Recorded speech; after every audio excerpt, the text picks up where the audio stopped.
narito na naman tayo para sa isang napaka-sweet, nakakapanabik at sobrang trending na love story nila Kalingap Jomar at Carla.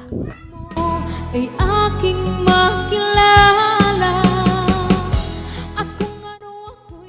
Para sa pagpapatuloy ng ating love story ay medyo kapanapanabik na ang ating episode ngayon dahil si Kalingap Jomar ay napasugod na naman sa bahay nila Ate Carla dahil daw nagkasakit ito. Dahil nga talagang gusto niya ang dalaga ay binisita niya ito kahit na sobrang busy niya din at marami din siyang ginagawa. At dahil miss na rin naman talaga niya si Ate Carla ay pumunta na siya dito sa bahay nila. Pagkarating niya nga doon ay kawawa si Ate Carla dahil sobrang tamlay niya at kagagaling lamang niya sa sakit. At dahil dito ay niyaya niya si Ate Carla na pumunta sa isang date.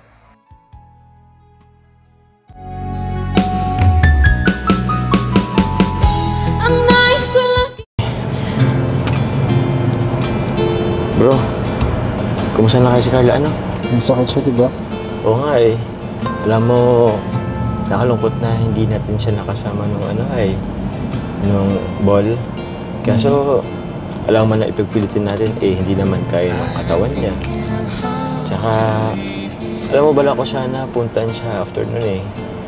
Kaso, nung nalaman ko, umuwi pala siya dun sa kanila. Tsaka, alam mo bro, medyo napansin ko na nakaraan. Minsan na lang siyang mag-chat sa akin. Kung saan na kaya siya, ano? Andyan kaya siya ngayon, bro? Try natin ko lang puntahan. Kasi wala naman pasok ngayon eh. Holiday. Ayaw nga, no? Holiday ngayon. Tamang-tama, bro. Total holiday naman ngayon. Baka andyan naman siya. Sana matuwa siya dito sa dala ko. Mga ba lang ng bulaklak. Bulaklak, tas mga prutas. Tsaka, alam mo ba, Jay? 8 months na kami. Happy Mansari wala sa inyo, kuya.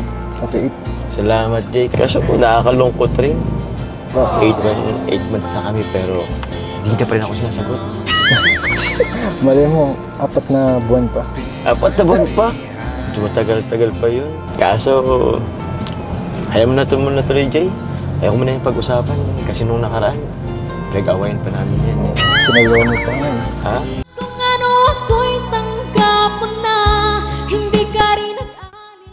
Napakaswerte naman ni Ate Carla kay Kalingap Jomar dahil saan ka pa makakahanap ng ganitong lalaki dahil sobrang masikaso, mabait at maalalahanin. Nagdala pa talaga siya ng mga bulaklak, mga prutas at iba pa. Ayaw mo na tuloy, Jay. Ayaw mo na yung pag-usapan kasi nung nakaraan, pinag-awayan pa namin yan. Sinayaw mo pa nga. Ha? Sayawan mo na lang sa kantahan. Kaya nga eh. Ay, nako, pambiya. Ota, sumama mo naman ako at naiya ako eh. Tara, kuya. Tara. Tara.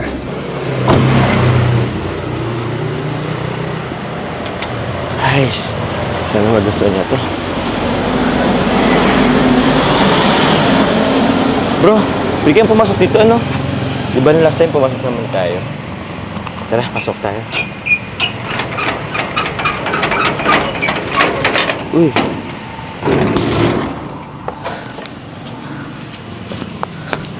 Andiyan kaya sila, bro? Kinakabahan tuloy ako, bro, ngayon. Good luck, good luck. Good luck. Nandiyan yan sana. Dito yun, ano? Teka lang. May salamin, okay. Okay na ba, bro? Pogi na. Pogi na, pogi na. Carla? Carla? Tao po.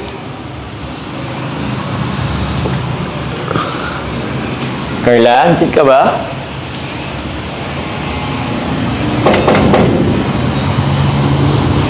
Tao po. Ka ba? Uy. Pasok po. Naman ang bawat panaginip ko. Ikaw lang ang tinitipon. Pagdating nga doon ni Kalingap Jomar, itumambad sa kanya ang isang napakagandang dalaga na si Ate Carla, ngunit Halatang halata na parang may dinaramdam ito at parang may sakit mga talaga ito, kaya medyo naawa naman si Kalingap Jomar kay Ate Carla dito. Yes ka lang? Okay. Tingnan mo nga. Upo muna po kayo. Ha? Sige. Okay lang. Parang madilim sa inyo. Okay lang bang ano natin? Ayun. May kurente naman pala kayo. Upo ka muna po. Sige. Ay. Kumusta ka? Ako lang po. Okay ka lang ba? Yung totoo. Hindi ka naman naiinit. Medyo mainit ka pa eh. Kamusta po yung party niyo? Yung party? Actually, hindi ko na-enjoy masyado eh. Wala ka that time, hindi ka nakasama. Mukha naman pong masaya eh. Nakasmile ka pa nga po eh. Tapos yung partner mo, Nagsiselos ka ba? hindi po ah. Pinasabi ko lang po. Nakita mo ba yun? Nakangiti ako kasi wala naman choice, madaming camera. Tsaka, yung organizer naman yung nagplano. Eh, alam mo naman, kita mo naman, di ba, partner-partner. Ikaw kasi hindi ka dumalo, pero naintindihan ko naman. Masama po talaga yung pakiramdam ko. Kaya nga eh, anong oras ba yun? Kasi hapon kami, nag-expect kami na makakasama ka namin eh. Di ba, hayaan mo na. At okay naman na yun, tapos na yun. Ang mahalaga ngayon, nakita na kita. Ito pala. Hanggang wakas ay tayo ng dalawa. Palagi kang naman ang isip. Masaya si Ate Carla na nakita niya na naman si Kalingap Jomar, ngunit medyo malungkot sila dahil hindi sila nagkasama noong kanilang nakaraang monthsary, kaya medyo late na nga ang kanilang celebration ngayon dahil din sa mga nangyaring pinag-aabalahan nila noong nakaraan, at lalong-lalo na nagkasakit si Ate Carla. Kita na kita. Ito pala, may akong dalang ano sa iyo eh. Bulaklak at, ayun, prutas. Belated happy mansari. Belated happy mansari dito po.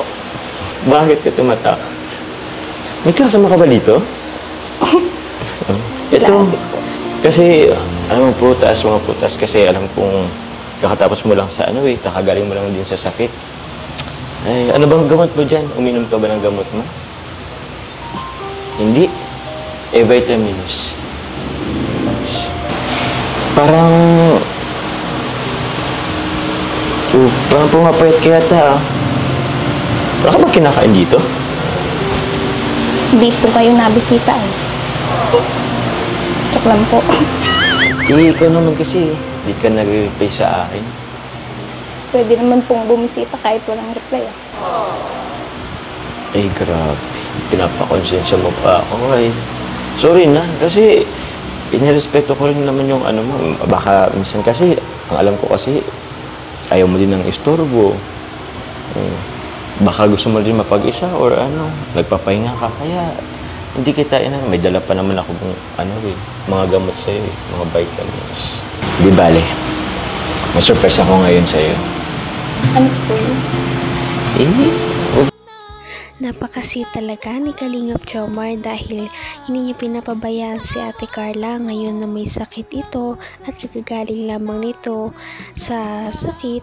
Hindi niya talaga ito hinahayaan na ma-board lamang dito sa kanilang bahay at hindi sila makapag-celebrate ng kanilang monthsary. Kaya naman abangan natin ang kanilang pinakahihintay na date. Patindi na ng patindi ang mga pangyayari sa kanilang love story. Kaya naman sobrang dami talaga ang kinikilig sa kanilang love story at palaging nag-aabang. Kaya naman sana ay magkatuluyan din ang dalawang ito, si Ate Carla at Kalingap Jomar. Sana din ay patuloy natin silang subaybayan at suportahan para magpatuloy pa ang kanilang love team. Paniguradong hindi lamang ito ang ating aabangan dahil marami pang mga susunod na kilig moments na mangyayari sa kanilang dalawa. Yun lamang at maraming salamat sa panonood. Bye!